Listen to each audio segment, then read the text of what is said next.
Hello guys, welcome back for another video of service reset my car.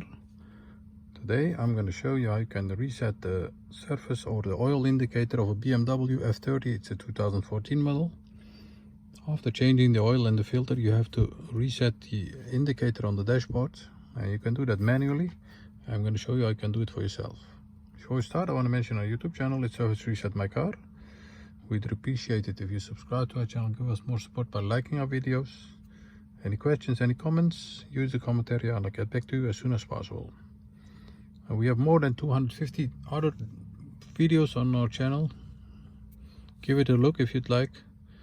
And subscribe to our channel to support us for making some new videos.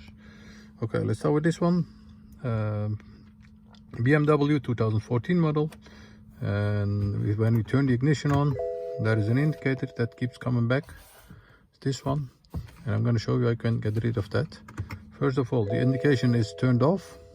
Turn the ignition into the second position, or press the ignition to the second position. Wait for all the lights go off, also the surface indicator over here. Then you have a button over here.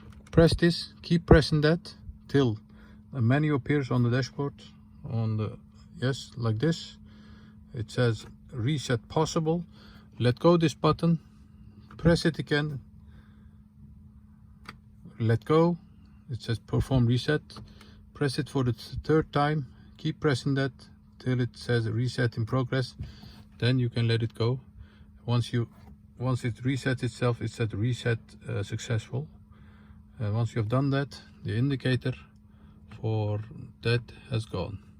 I have another indicator that's keep appearing. That's the inspection indicator. It's the same technique.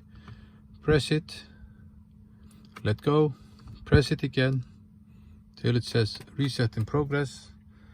Once it resets itself, then it turns to green, and once it turns to green, the reset is complete. Let's do the check. Turn off the ignition, turn back on the ignition, and as you can see, there is no red surface indicator. The nearest surface indicator is about 6,000 kilometers, and it doesn't beep anymore. So the indication for the surface and the inspection indicator has been reset for this car. I hope this helped you. I hope you enjoyed our video. Thanks for watching. Hope to see you next time with another video. Bye bye.